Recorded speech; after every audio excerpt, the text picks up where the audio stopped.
Hello and welcome to this bonus episode of VRCana, a roleplay adventure. I am joined by Mendachi, the Spooky, and the Ookly. Mendachi, are you ready for our one-on-one session? Oh, hell yeah. I'm so excited to be my himbo monk again. Yeah, so we are going to do a series of bonus episodes and kind of filling in some gaps while we haven't been able to play as a full group here in a little while. A lot of people's lives have gotten really, really busy, which has pushed us back on doing another session. So, to fill in the time, here is our special one-on-one episode. This episode, Mendachi, this little one-on-one session, I am titling it "The Power of Friendship." Oh, it was with us the whole time. It was always the answer. It was always the answer. So, are you ready? Absolutely. Okay, I'm gonna set the scene here. It's the third day after you were all thrust into this cruel simulation by the game developers. You spent the last few hours grinding, finally getting yourself to level 2, a place where you might feel comfortable enough to brave the areas outside of Sunrise. But that is an adventure for another time. It's night, and you find yourself back at the two-story villa in Sunrise that you and your party have claimed as your little hovel. Each of you carving out a little space and little corner of your own to claim. And I got a question for you, man. Really, JB. What area of this villa would you claim as your own? The bedroom, the living room, the space under the stairs, the study? Oh, it's definitely a living room. Being able to sleep on a couch is something I don't get to enjoy outside of VR so much. You wake up and you just feel like your entire body's broken usually. So being able to enjoy the simpler things, I'm gonna pass out on the couch after I kick back for a while. Okay. So you lay now staring into the open darkness. The villa is quiet except for the sounds of Olivar tinkering with something and snores of who you can only assume is Rex. Sleep really hasn't come all that easy the last few nights, and it seems to elude you even more tonight. And while you probably are thinking of the present, or at least oftentimes you're probably thinking of the present, tonight you are occupied with nostalgia, and you wander back through your memories of playing the game, especially with your friend Luis, whom you have yet to hear from since the developers unleashed their cruel and diabolical plan. And while we have this moment, because we have alluded to Luis before, could you describe Luis to us? Yeah, so JB's old Matt buddy, Luis Souza, he is a immigrant from Brazil. Um, we'd been hanging out since we were kids. His family moved over to find like better work, and it was just like immediate friendship. We would oftentimes, if we weren't training, actually like in the dojang, we were watching old kung fu movies and sparring, friendly sparring, sometimes a little too rough. Definitely got my front teeth knocked out by him when I was a kid, but that's okay. They grow back. It's cool. As we've gotten older, uh, I've kind of gotten a couple inches on him. I would say that Luis is probably about 5'10". He is lean and just a mean lady killer machine. He's got these like curly, medium length, brown, just like knots on his head, just thick tangles of hair, and just like very much so, kind of like not quite clean shaven, probably a 5 o'clock shadow. Though it's just, perfectly trimmed. Like he knows what he's doing. He's very much so focused on his appearance for the most part. Um, however, way back when we were both trying to get into the Olympics, I made it onto the US Olympics team. he ended up not having a spot, so he ended up moving back to Brazil for a couple years to train and get onto the Brazilian Olympics team, which he did. But when it came time to actually competing, we both suffered a couple terrible setbacks. And in real life, Luis is he's living his life the best way that he can, but he is no longer able to perform taekwondo as he is in a wheelchair. He is wheelchair bound. Um, but we kind of keep each other's spirits up, and this game has always been a means to enjoy what we grew up loving and how we bonded together. But yeah, Luis is basically my brother. He's JB's brother. 110%. It might as well be blood, but it's thicker than that. So yeah, we've been playing this game for a long time, and we don't really take it too seriously. We mainly just want to find the toughest thing that we can try to fight, and usually we win. Sometimes we get our asses handed to us, but usually we're pretty good. We're pretty good. But you do have one pretty recent memory of Luis, and it was just before the wipe. In the northernmost part of the map, a mountain range outlines the border of the world's edge. Jagged and icy peaks filled with dangerous creatures and perilous paths and crevices that challenge even the most skilled of players. It's taken you, you and Luis, a few hours, but you finally make it to the end. The game's final challenge for the season, the Mountaintop Temple. The Mountaintop Temple sits atop the highest peak of the range, the gray peaks mostly obscured by mist and fog. The main building of the temple runs high with a spiraling tower that thrusts itself through the clouds, penetrating beyond what your eyes can see. Its white brick walls covered in chunks of ice and snow. Before it, a massive courtyard of small stones. A set of massive boulders are surrounded by carefully arranged gravel and bushes. The scenery is harsh, but serene. Luis looks at you and takes a deep breath. Are you ready for this, JB? Yeah, I mean, I guess it's not like, we've been grinding for the last 3 weeks for this. If this is anything but just absolutely like the end of Hero, that old Jet Li film, if it's anything less than that, it's gonna be a waste. A waste? Why would it be a waste? I mean, we could have just been like, I don't know, punching a whole bunch of Sahagin or something like that. Like, I don't know, riding a boat's pretty cool. The mountain's neat, but like, where's the fight? It's at that moment that you hear in the distance the flap of wings, moving massive amounts of air beneath them, causing the blowing snow and ice to whip into an even more chaotic frenzy. Emerging from the clouds above, a massive dragon reveals itself to you two.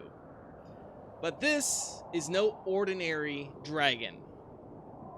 Its scales are blacker than the midnight sky, speckled with faint twinkling lights, almost like stars. When it flaps its wings and opens them wide, you can see what appear to be tears are actually patterns of stars, galaxies, and quasars. And upon its head, a halo made of stardust.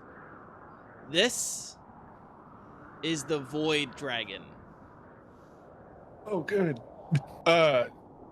We're fighting a damn space dragon on an icy mountain. I am so in! Luis looks at you. He puffs out his chest, stretches his arms, cracks his knuckles. This is what we've been grinding for, right? I mean, I guess I didn't really see a space dragon on top of an icy mountain. That's pretty sick, honestly. You know what? I don't want to speak too soon, but I really think that this was worth it. The dragon descends upon you two, landing squarely in front of the temple, and it unleashes very loud, guttural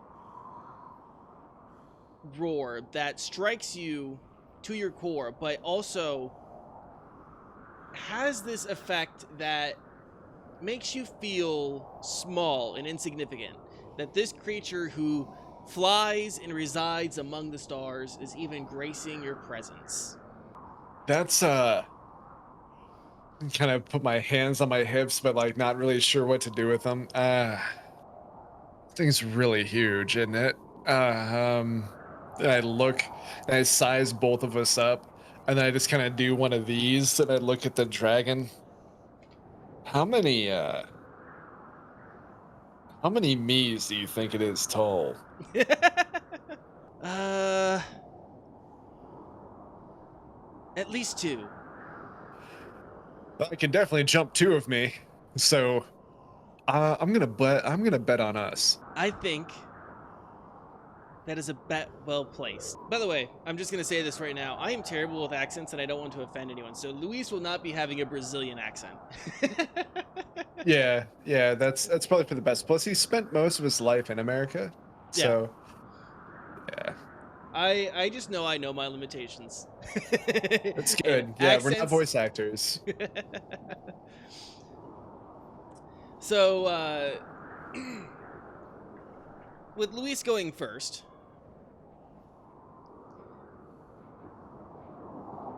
he looks to you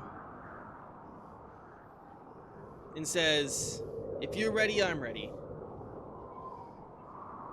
Oh, I'm definitely ready.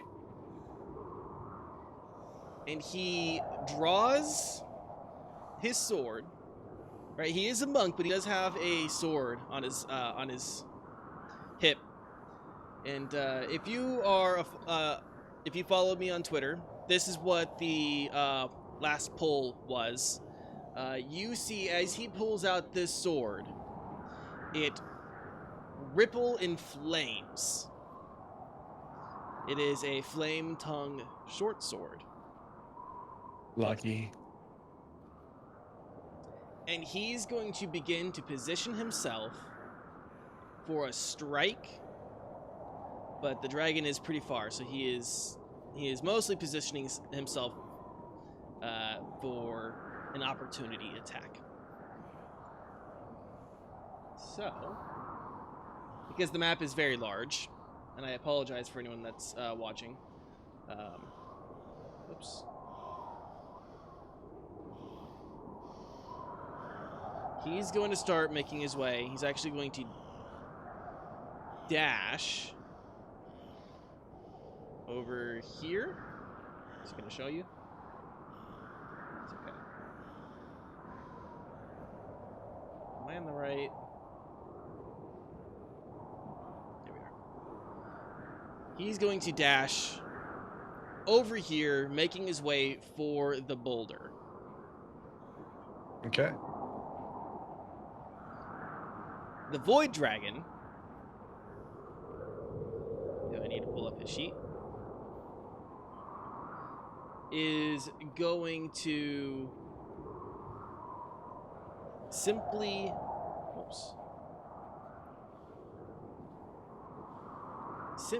walk forward 40 feet towards you menacingly. And with each step, a thud, a crash, the gravel around it shifts. The Zen Garden lines that were so finely raked are being erased underneath this creature's weight, underneath the tail as the tail sweeps behind it. Oh, good. It is your turn. All right. Splendid. So I'm looking at this dragon in probably its none eyes. I am immediately going to go ahead and take a move action. Let's see here. If I could actually just see here. It's not actually telling me like how many feet, of course. but I do have 65 feet. I do believe that I would like to use a bonus action to Step of the Wind, Okay. which would bring my total movement up to 130. Okay. So, just doing rough math, I am going to go ahead and step over here behind the boulder. Okay. 130. Yeah, so what is that? 26 squares. Yep. I think so. So that's a movement and a bonus action. And then yeah, I'm going to go ahead and as I exhale, I Mhm. spend 4 key points and become invisible. Okay. I am now resistant to all damage except for force damage for a minute. Okay. 1 minute resistance to all damage except for force damage. That brings us back to Luis, who is like, as he's like running to the boulder, he like looks behind him, kind of pops a look over his shoulder, and sees that you've gone invisible. And oh, you're gonna be sneaky. And he's, impressed with your decision here. And he is going to finish getting himself behind his respective boulder.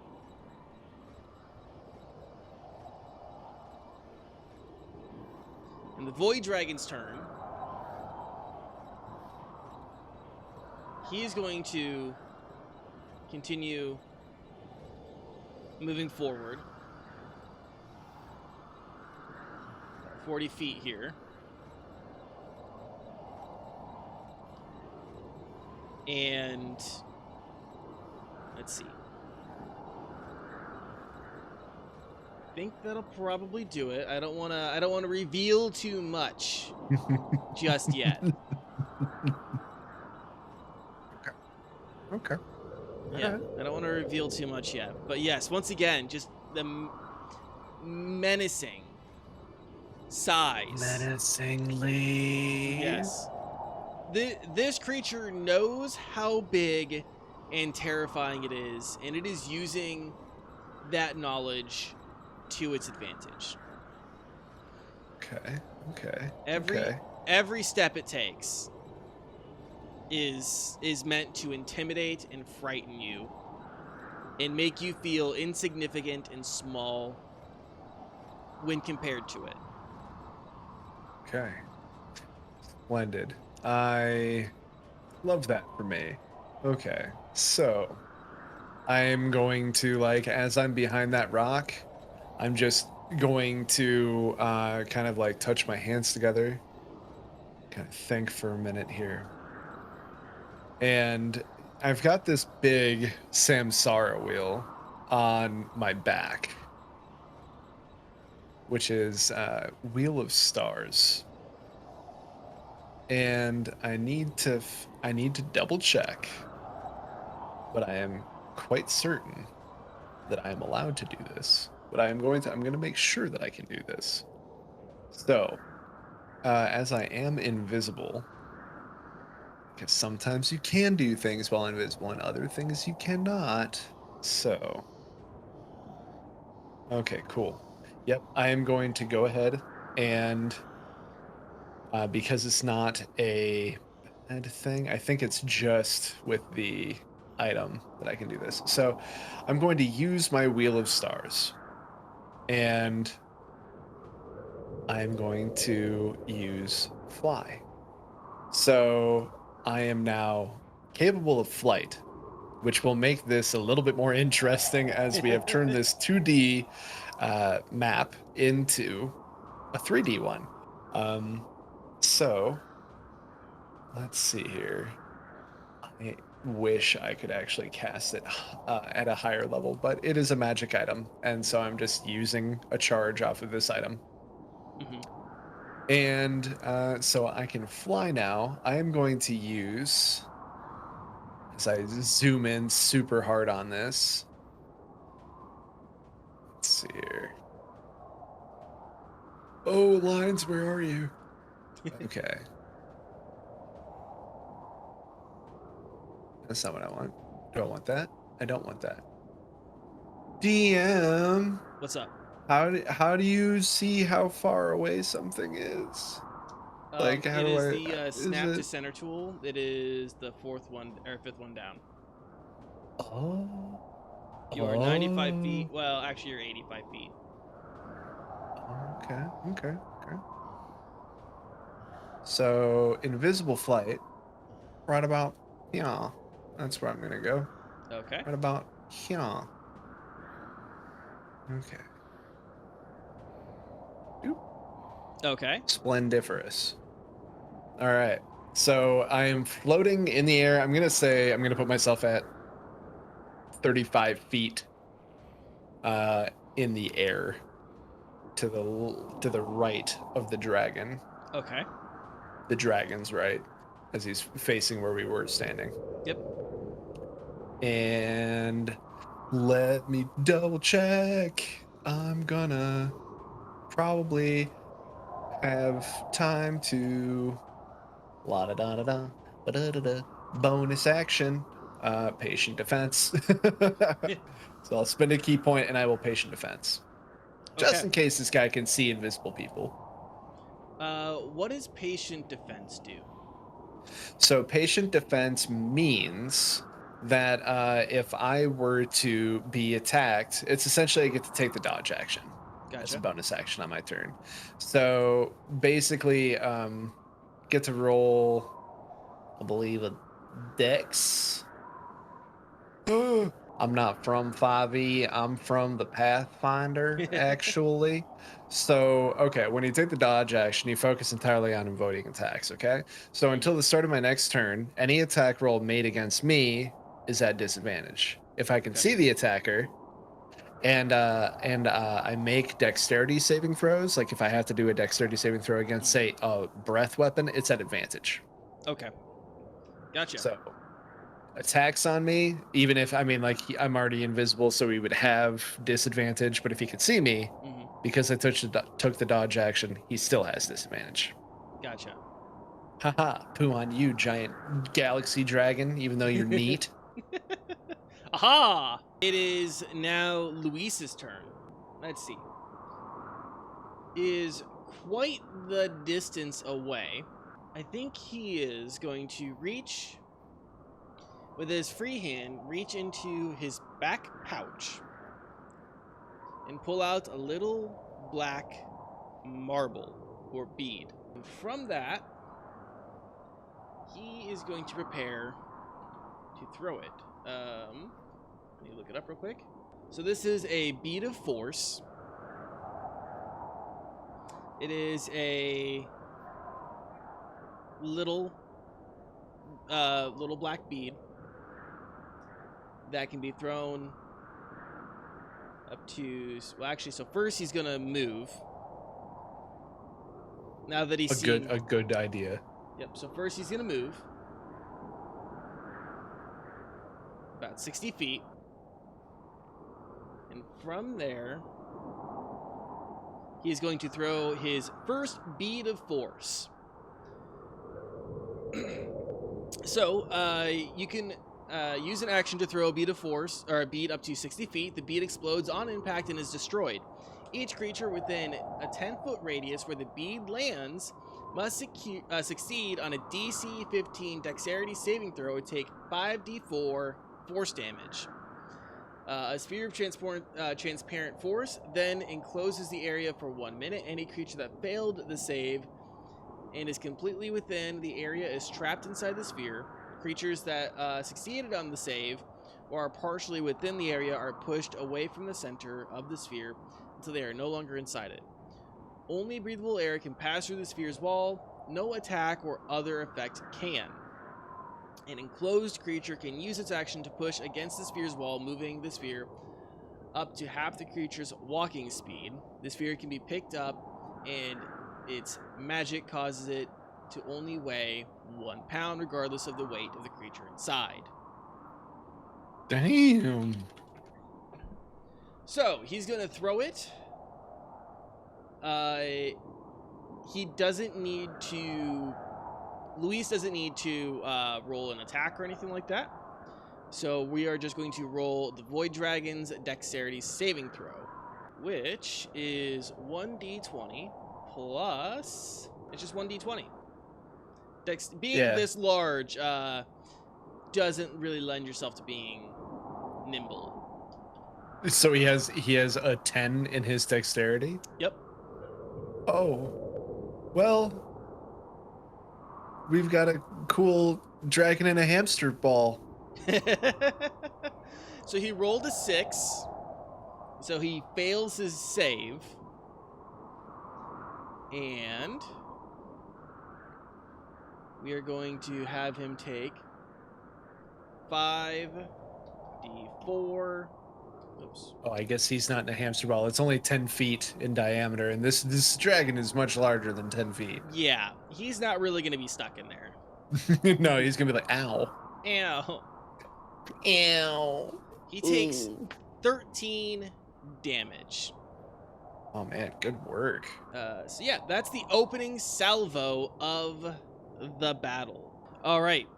So Luis has unleashed the first attack. It is now the Void Dragon's turn. And after getting slapped, I guess, with a bunch of force, he's not super happy. And Luis could have picked up a bunch of gravel and thrown it at him. Yeah. And so I'm going to go on ahead. I'm going to move him back just a little bit there. And we're going to draw a circle. Let me look at, what was that size again? 10 feet. 10 feet radius. So like a little 4 square. There you go. That's your denomination of circle of force. Splendid. The dragon, pretty understandably now aggroed, is going to move towards Luis. And you can tell that the dragon is definitely going to go for an attack when it reaches Luis, now that it's been aggroed. It is now your turn. Yeah. All right. So an invisible flying JB is going to kind of position himself like right, behind this dragon, as it were.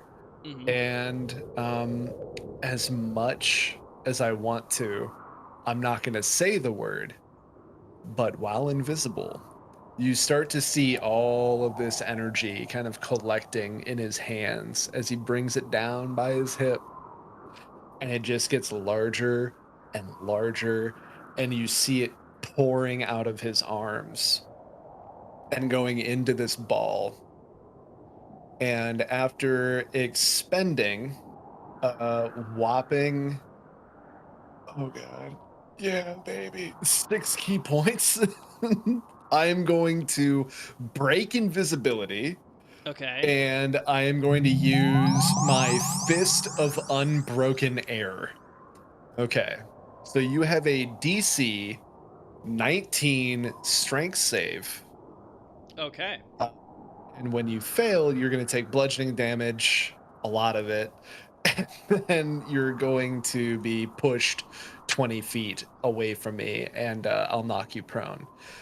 If you... Oh, you bastard. 1d20 plus 7 is 22. Okay. All right. Okay. I hear you. All right. I hear you. But on a successful save, you still take half as much damage and you're not pushed or knocked prone. But because I amped this thing and I dumped 6 key points into it, you're still gonna take 7d10. Okay. So let's see what that looks like, because that's gross. 2, 3, 4, 5, 6, 7. All right, you take 44 divided by 2, so 22 bludgeoning damage from my totally safe, non-trademarked Makea Mekakaha attack. I'm just gonna let you know they stole that name from a king, so I think you can somewhere in like Hawaii. Yeah. Attack.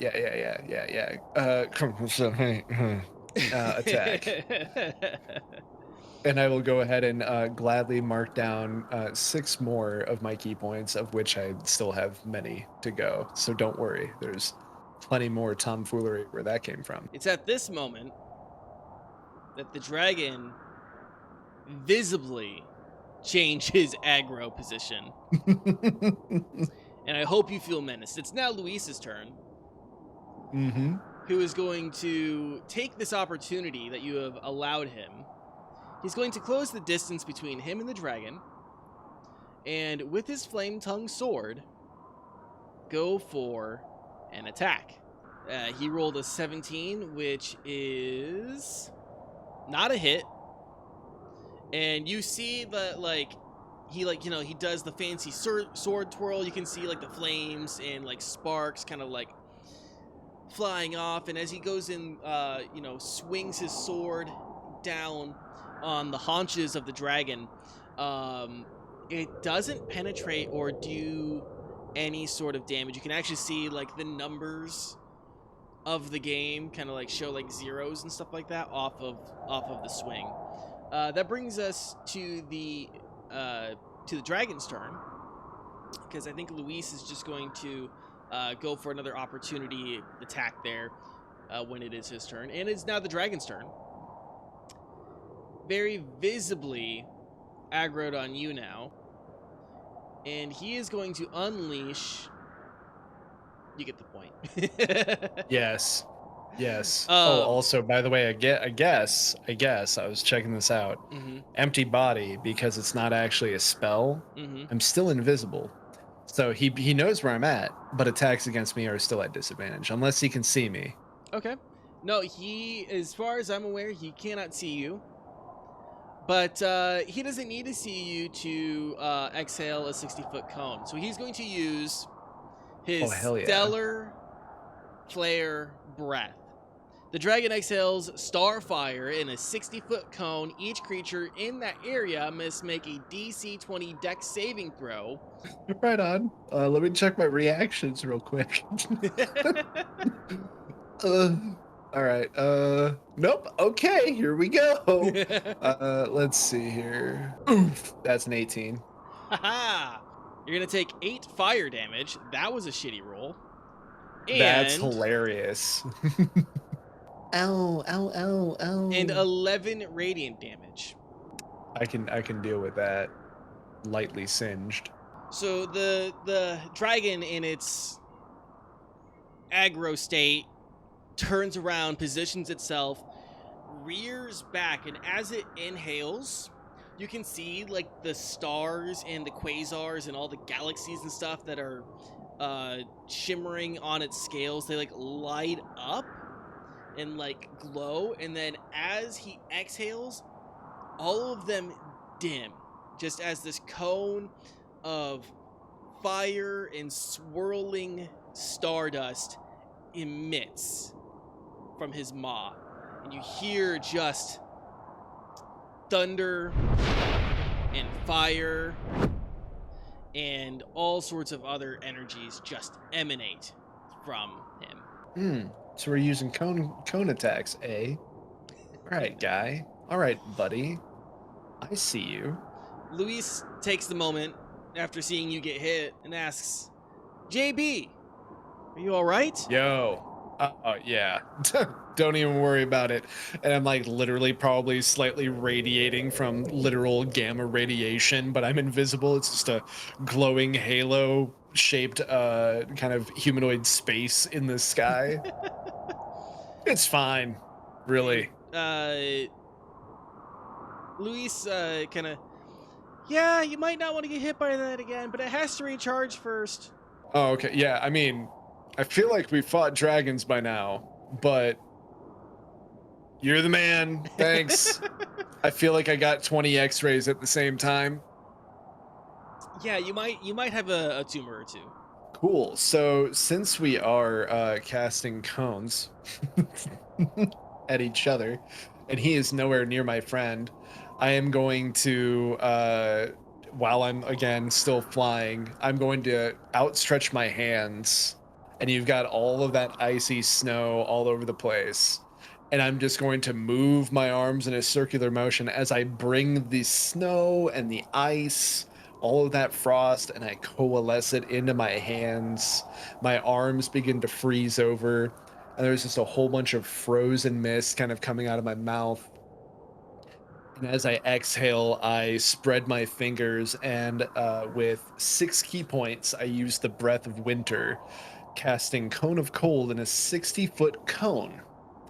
I need this nebulous dragon to make a Constitution saving throw, DC 19.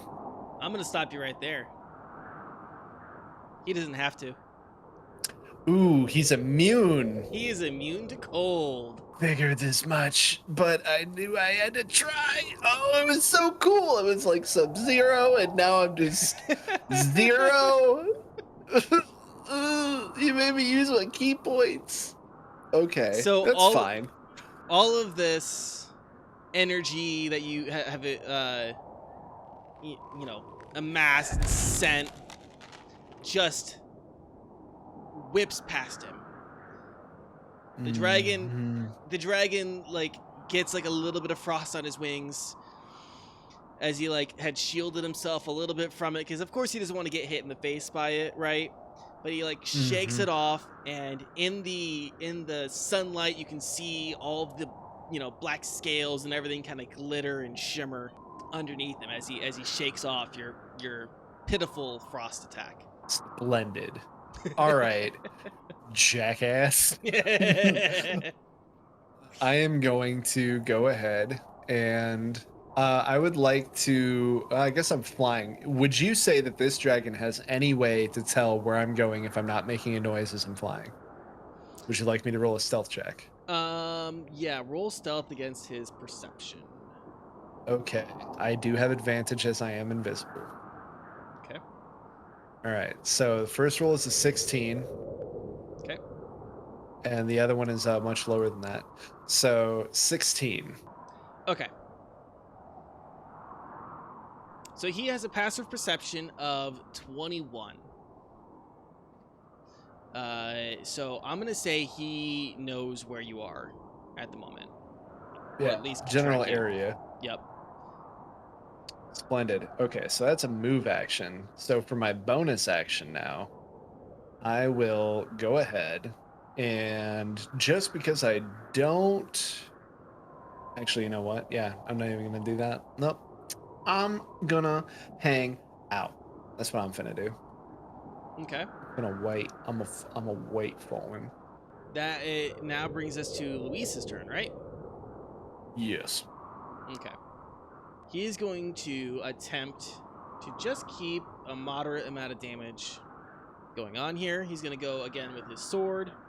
And 17 against the 19 armor class. He again is just not getting it. So Luis Doesn't hit, brother. Doesn't hit. So Luis might need to reevaluate his situation here. But that brings us back to the Void Dragon then, right? Mm-hmm. So the Void Dragon is going to use one of its legendary actions at this moment called Void Slit. The dragon twists the fabric of space. Each creature within 15 feet of the dragon must succeed on a DC 21 Dex saving throw or take 2d6 plus 6 bludgeoning damage and be knocked prone. The dragon can then teleport to an unoccupied space within 40 feet. Oh, splendid. Yes. So go on ahead, make your 29. 29. Nice success. Hey, thanks. Is Luis going to be so lucky? 13. Luis is not so lucky. That tracks.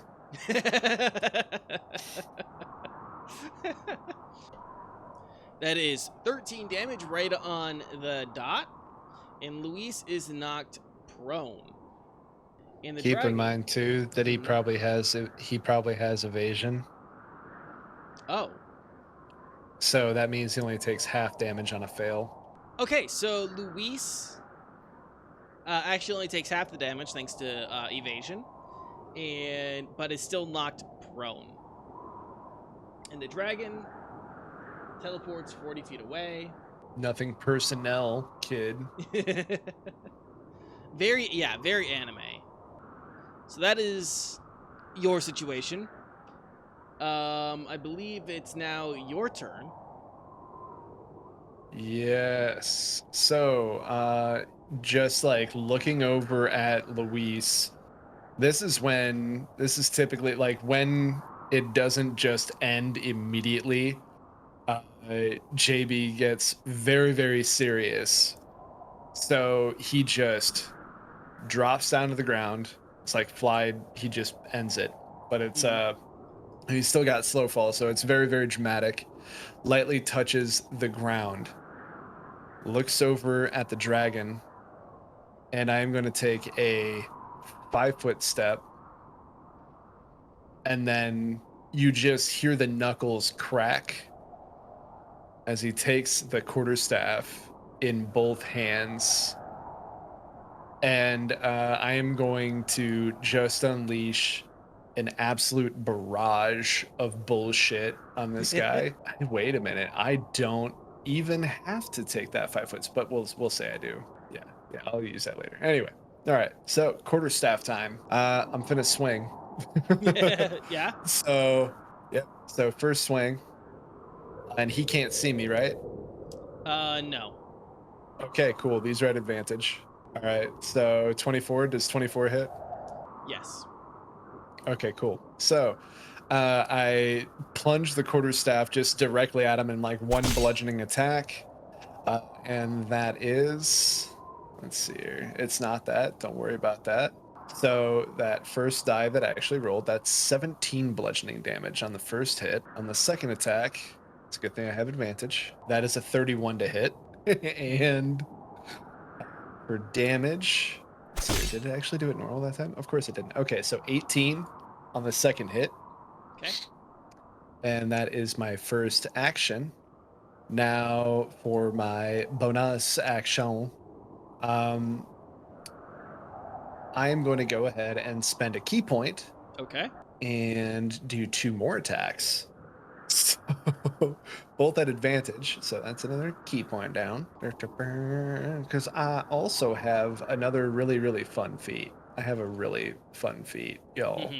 I've hit this creature with an attack that deals bludgeoning damage. I will simply swing on him 2 more times, but all with advantage because I'm invisible. I feel like that shitty kid on the playground. It's like, no, you can't see me. I'm invisible. I have a force field. And I swing on him. So you're just being Cartman right now. That's another hit. I really, yep, but it's an advantage. So I'm baiting for criticals. So that's 29. And for damage, we're looking at, come on, open up the thing. 10 damage. Okay. On that hit. And last hit. Okay. So it's a 20 flat. And that's a 26. 26 damage? 26 to hit. Oh, 26 to hit. Okay, yep, that hits. Okay. Perfect. I'm probably not going to miss, but just want to make sure here. All right. 16 damage on the last one. Okay. And let's see here. Just want to make sure that literally anything at all. Okay. Yeah. I'm going to go ahead and with that last hit, I'm going to pump in 1 more key point. Okay. And count that as a stunning strike. So I need you to give me a Constitution saving throw, DC 19. 24. Oh, dicks and balls. Okay, well, that's fine, I guess. And that is my turn. Okay, so stunning strike. Do you just wind up like a fist or whatever and punch him in the schnoz, hoping that he's gonna be stunned? I think that it was like a flurry of a whole bunch of staff pokes and then just taking one big swing, just cracking it right at the jaw. Like baseball swing. I'm trying to make a home run. Billy Yardo going crazy out here. You know how it be. Yeah. You can tell that you have done a significant amount of damage to this void dragon with those series of hits. And it kind of shakes off the hit, and it is pissed right now. Good. Come at me, bruv. I'm gonna roll a d6 to see if it recharges. It does not. It's gonna use another legendary action. It's going to use Detect. and it's going to make a wisdom perception check to see if it finds you. Do I need to do a stealth roll? Nope. It just says makes a wisdom perception check. So I guess. Well, DC would be my stealth then. yeah. Okay. What's your stealth? Oh, he sees me. Yeah, because like you don't really have like a passive stealth. I'm assuming it would force me to roll a stealth. Yeah. Well, I guess I'm invisible, so it is at advantage. Yeah. Go on ahead and roll that at advantage. 19 is the DC then. Okay. 10. So he does not see you. Haha. Dumb galaxy dragon. I really hope I played that right because it literally just says the dragon makes a wisdom perception check. Yeah, that's an odd one. That's an odd one. I think that it's probably your discretion. I mean, if I'm invisible, I mean, I suppose it would be like if someone was playing a rogue, and they decided to do disengage hide, right? Mm-hmm. Then, you know, obviously they roll the stealth, and then that sets the DC there. Yeah. I mean, I come from Pathfinder where if you're standing in one place, you have a plus 40 to your stealth. Mm-hmm. So the DC would be 40 plus your stealth, like just the number you have in your stealth ranks. So it's obviously a much different system. Yeah. Well, I wish I was more helpful. I'm so sorry. No, it's okay. It's going to move past you. It's going to go for the now prone Luis. You're just going to walk right by me, hey? Yep. Since it can't find you, it's going to go for the creature it can find. I'll use one of your big claws. Yeah, it's actually going to do its multi-attack. Perfect. Now that you've done that, you've activated my trap card, and I will use my sentinel attack.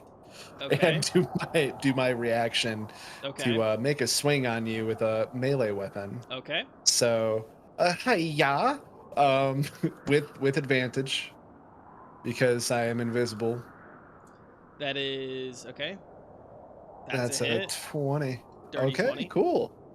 Dirty 20, and for the damage, the Robert DiMaggio. Let's see here. That's a total of 14 damage. All right. Spanked the booty with my stick. Get up, man. The dragon's literally on top of you. All right. So for the bite, here's the first D20 plus 7. That's a 13. That's a 20. Dirty 20 that hits. First advantage with claw number 1. Oh boy. Oh boy. You know, it did the hit, but I did also just realized that it's actually 1d20 plus 12. So that's a hit. Few chair. Okay, so we do actually have 2 hits, 1 bite, 1 claw. For sure, 2. I'm not even going to roll the other one. Yeah. I don't need to. Okay, so he's going to take all 3 of those hits, which means he's going to take 2d10 plus 7, 19 damage. And then he's going to take 2d6 plus 7. Oops. 15. 1 more. 14. So he takes... let me make sure I have my math here correct. 19 plus 15 plus 14. That is a total of 48 damage. Sorry, buddy. That sucks. Not everyone can just, go invisible and take less damage. And Luis he's not looking like super hurt, but you can tell that that's a pretty significant health chunk. One that might get him a little nervous if he has to take that hit again. Yeah, I feel that. I feel that in my bones, which would definitely be broken if I got hit like that. My monk bones. That brings us to your turn. Wait, did I? What the heck is... You skipped Luis then. I did skip Luis. I just realized that. Luis staggered from the shock, completely messed up. Get off the ground. Yeah, he's going to stand up, and he's going to... Get in the safety ball. You want to tell him that? No, I'm not going to tell him that. He's got to like show bravery, man. Show honor. We don't run away from this. We're killing this thing. Flank it with me. Let's destroy it. So he is going to, in this moment, as he's actually hurt. Do you actually want to say anything to him? I don't know. You got any potions, man? You look pretty bloodied. I could do. Is it Diamond Soul? I think. Let me look here. Wholeness of body as an action. Wholeness. There you go. So Luis is going to cast Wholeness of Body as an action. He can use that once per long rest and going to regain 60 health points. With this new reinvigoration in his body, he is going to do some impressive flips and get himself to the side of the Void Dragon here. Now that we have Luis taken care of, because I am a bad DM, it's now your turn. Okay. All right. So I'm gonna like look over in his direction and be like, "Why are you moving and flipping around? We can flank him." And then I'm gonna go ahead and move to the square that would be opposite of him. Mm-hmm. If you would count this as flanking right here that I'm looking at. Sure. Okay, because he's not quite touching, but like the dragon's kind of taking up a square that's touching his square, so I'm not really sure how you would count that. I think that's fine.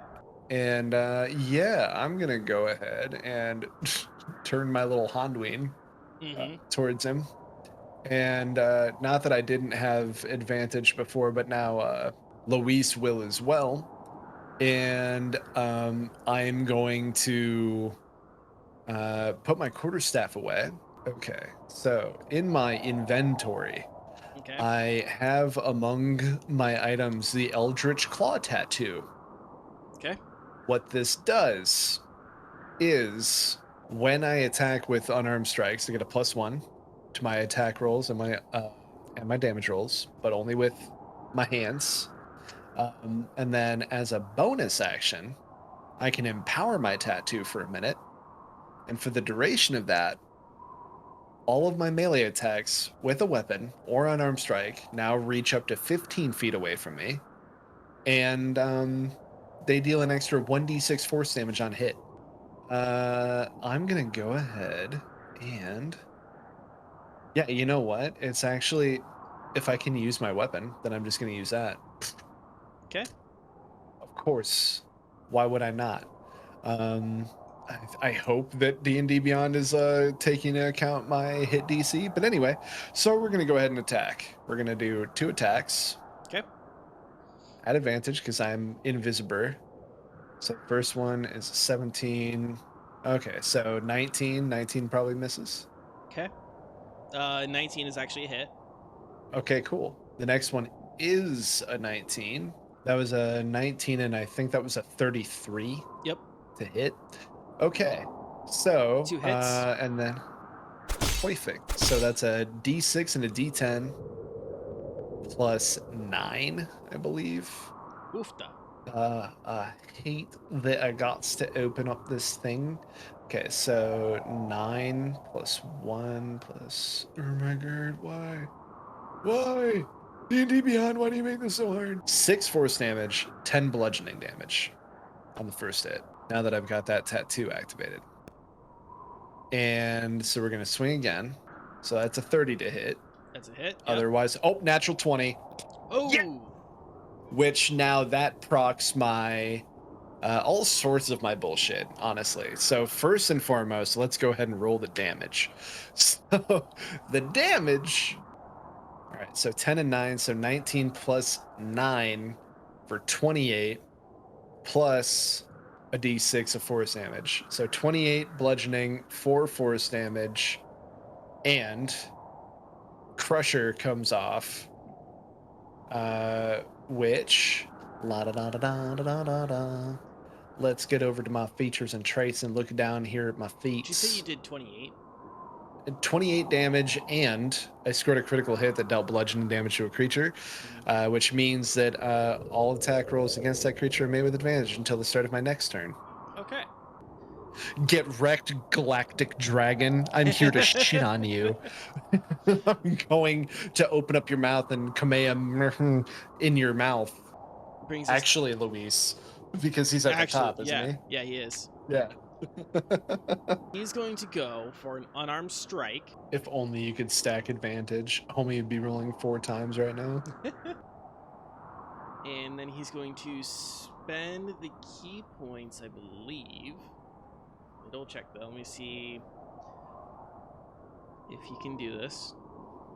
Give him the flurry of blows. All right. So that's a 26 to hit. He's going to do it twice. 13. The second one's a miss. And He's got advantage. He's got advantage.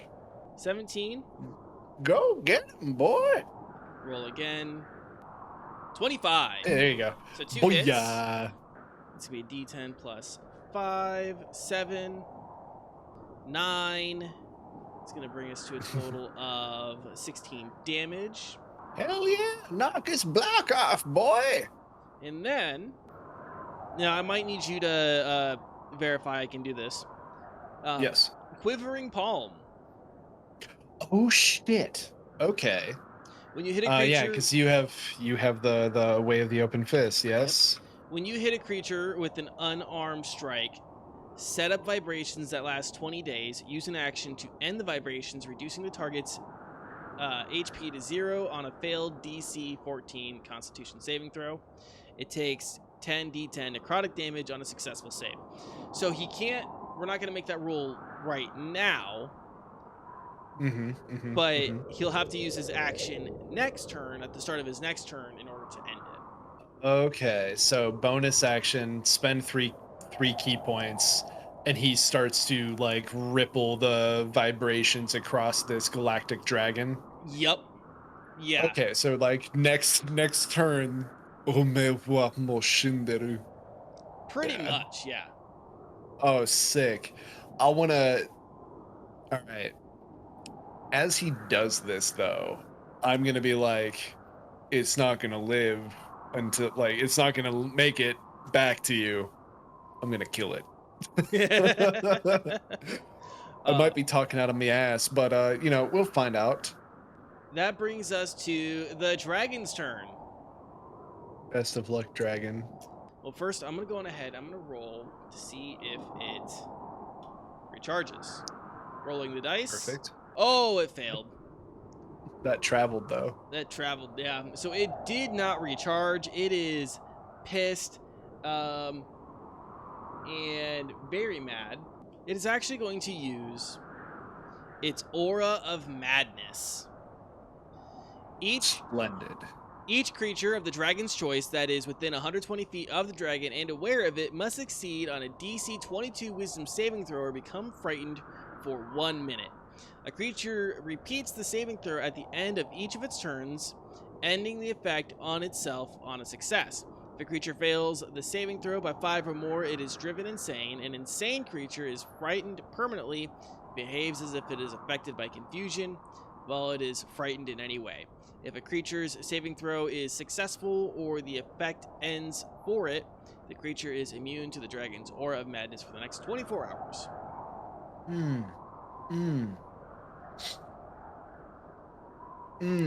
Okay. Yeah. Let me see here real quick. Gotta make sure that we... Okay, 1 second. I know I've got something for this. I swear I do. Okay, cool. Diamond Soul. That's what I was looking for. Okay, so Wisdom, yeah? Wisdom, yep. Right? 22, DC 22. Oh my god, thank fuck. 28. You had your butthole clenched there. I could did see it. You couldn't even fit a pin up there right now, man. Yeah. So that will complete its turn. As it. Well, how did Luis do? Did he save? Oh shit. Luis, remember you have Diamond Soul, so like spend a key point if you fuck up. 25. He Oh, clutches thank it. fuck. Ugh. Because if there's one thing that Luis never really learned is that like there's statistics, there's numbers. They go into like, you know, a whole bunch of different things that you can do in this game. And he just put his stats like wherever. And so he has a 10 in wisdom. I love him, but he's not at all wise. So maybe it just makes sense. So he successfully saves after using his key point there. And okay, so that was the dragon's turn. It's now your turn. Oh, this is gonna feel really good. It's gonna feel super good. So he's immune to ice. Would I be able to tell in any way if this thing was immune to fire? I'm gonna say you don't know. Okay, so there's no way to know for sure. Well, if it's immune to ice, surely it's not immune to fire, I think to myself. And let's see here, man. Let's see here. We're gonna go ahead and let's see here. All right. So as I move my arms in a fashion and then kind of almost do like the kung fu stance of snake style, Mm-hmm. my arms are coated in fire, Okay. and now all of my attacks are going to be doing fire damage instead of bludgeoning damage. All right. Okay. Yeah. So we're gonna do that. So normal attacks. So that's a 22, but the other one is a okay, so 28. 28 Okay. on that one. How's that do as far as Those are hits. damage? Oh, wait, was that a 28 damage? 28 to hit. 28 to I'm hit. gonna roll my damage, Okay. but this is considered fire damage. Mm-hmm. So it's a total of 15, 16 actually with my little ditty there, my Eldritch Claw tattoo. Yep. So 16 fire damage. What's that do? 16 fire damage. It looks like it's not getting sucked into the void or anything. Nope. Rad. Okay. Cool. I'm going to go ahead and do that again. Mm-hmm. Okay, so that's an 18, and that is a oh yeah, just a 27 to hit. 27 to hits. Yep. Okay. My last and final key point, Mm-hmm. my precious key point, I spend upon confirming a hit while using Fangs of the Fire Snake, which just sounds super dope. It's probably a badass kung fu movie I've never seen. It will deal an extra D10 of fire damage. Okay. So I get to roll normal damage, but then drop an extra D10 of fire. So we've got a whopping 9 fire damage plus a D10. Ugh, 3. Okay. Okay, guy. I guess. Okay. Wait a second. Okay, yep, no, I'm good. Okay, so how much damage was that then? Total?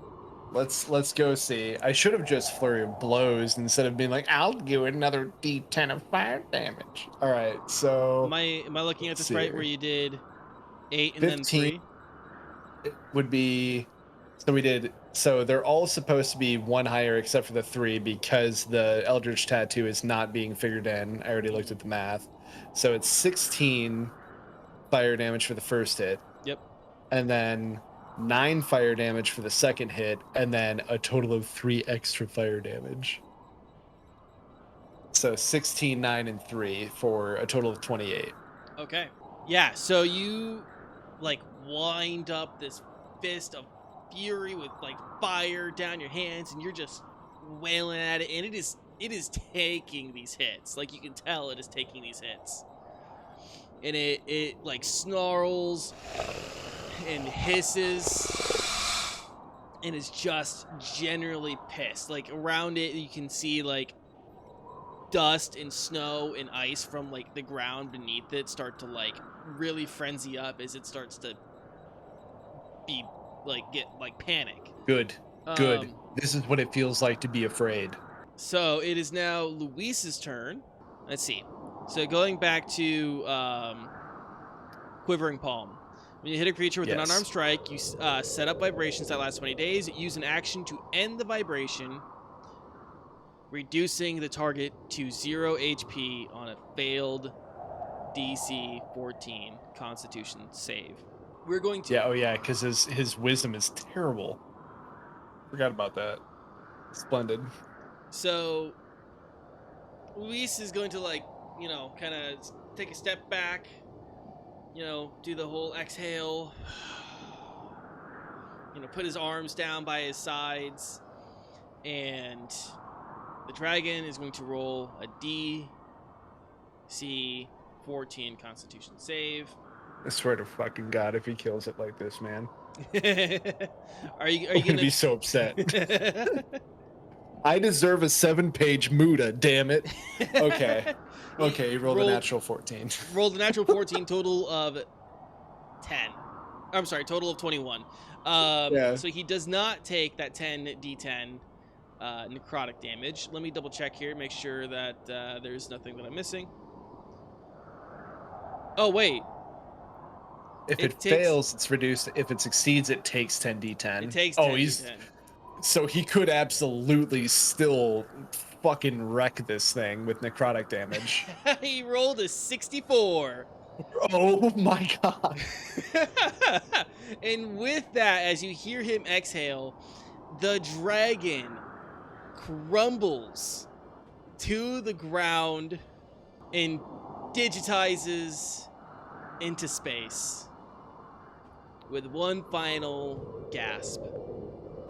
I'm gonna look down at it, and my invisibility drops. My arms are still covered in fire. I'm like, whatever, man. This is like way cooler than just like, and then just going like, come on, what is that? I think you're just angry that I got the kill. I mean, yeah, but also your build sucks. But who got the kill? You did. That's right. And now look, we have the loot. Oh shit, it dropped loot? I thought it was just a fight. It is a cosmetic item, but it is a, when you look down, it is a dragon skin garment with the head of the dragon on your shoulder. Huh. I heard with the... I kind of like look at my own, you know, shit, and I'm like, yeah, I mean, that's pretty cool. And I'm just like wearing what looks like kind of like generic wild man style, like tiger skin on, and just like, I look very just meh. Like, this game had terrible end game quality armor, I think. Yeah, but you know, they do let you add that to your next account or to your next character. It gets added as a cosmetic item.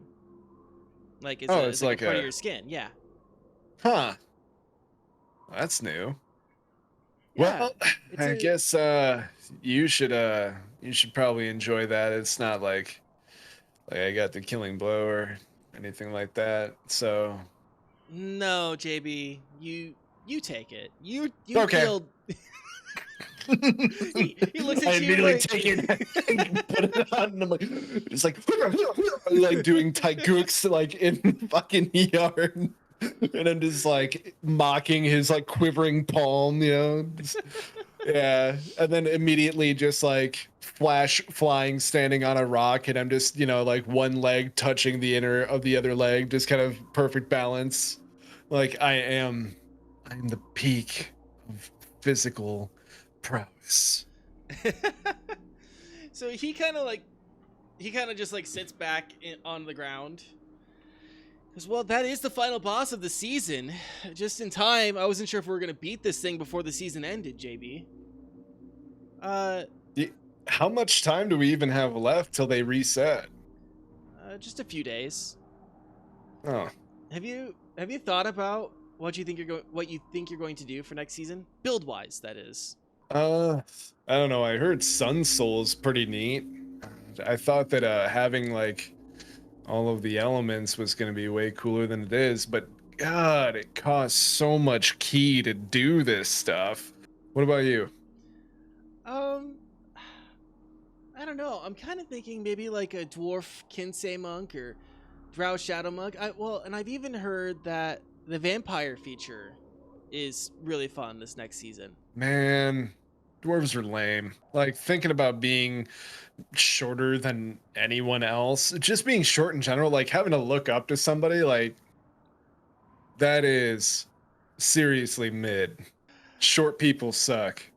From where I sit, literally in the real world, I have to look up at a lot of people. Yeah, I yeah, yeah. But I don't know yet. We'll see. But JB, I have to log out for the night. Thanks for doing the raid with me. Anytime, Luis. Hey, hit me up tomorrow if you feel like sparring. Oh, I will. You can Thanks. see. Oh, go ahead. I was just gonna say, thanks for the cosmetic, even though I really didn't earn it. Not a problem. And you see him like start to like tap into like the interface and hit the log out button, and he logs out. Avatar disappearing in thin air. I'm gonna sit on this rock for a little bit, think about what I said, and I think where my mind goes is immediately thinking about how comfortable I get when I settle into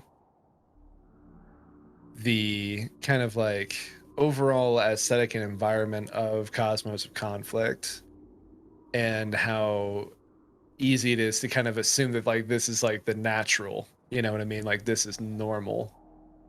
And my mind starts to kind of think about having to take the headset off, having that pain seep back in, all the fucked up joints and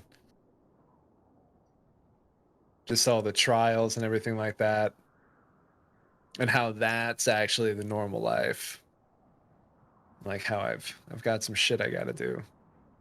Not a young dude anymore, and I've got work that needs my attention.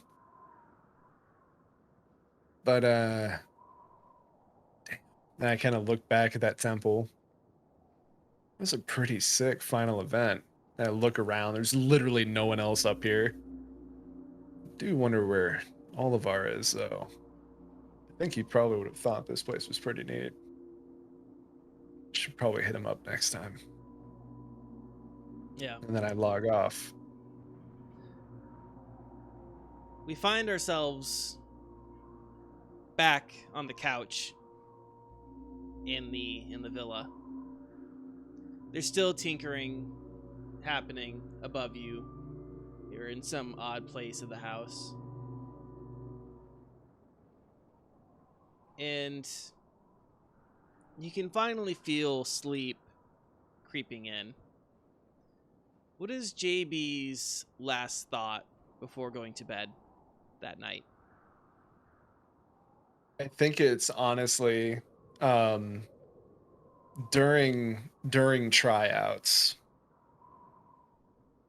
and we were doing our kind of like final rounds, you know, getting kind of points tallied up, and I was against Luis in our dojang. We were like top 1 and 2, and I knew all of his moves. He knew literally all of mine, and we're both really cocky.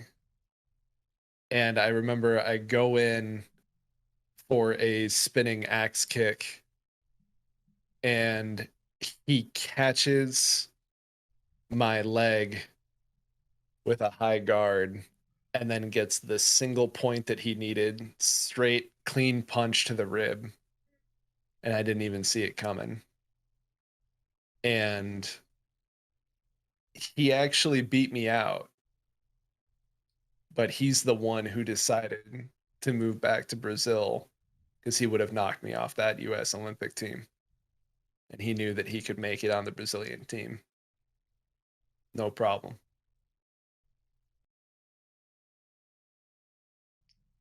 So that was the bonus episode, Mendachi's bonus episode of VRCana, a roleplay adventure. I'm your host and DM, Danny K. I'm joined by Mendachi, Handuin, JB Handuin. Any final thoughts on the session that we just played, Mendachi, before we go? You know, I'm excited to get the group back together. I'm excited to kick around that football-headed shaped green small dude. But maybe maybe I'll relax a little bit on the stature thing. Some people that really are actually pretty cool do have to look up to people, but it doesn't mean that you have to look down at them. Think otherwise. Yeah, just thanks for the reminder that I love this game a whole lot, and can't wait to come back and play it again. Yes, we're looking forward to doing another session here very shortly once a lot of our lives kind of calm down a little bit. I do have more one-on-ones planned with the other players, so stick around for those. Make sure you guys subscribe on YouTube if you liked this. Make sure you drop a like. It helps us out a ton. And if you haven't watched the other episodes of VRCana, go check out the playlist. It'll be in the description. Otherwise, stay safe, stay healthy, keep fighting the good fights, and we'll see you guys in the next one.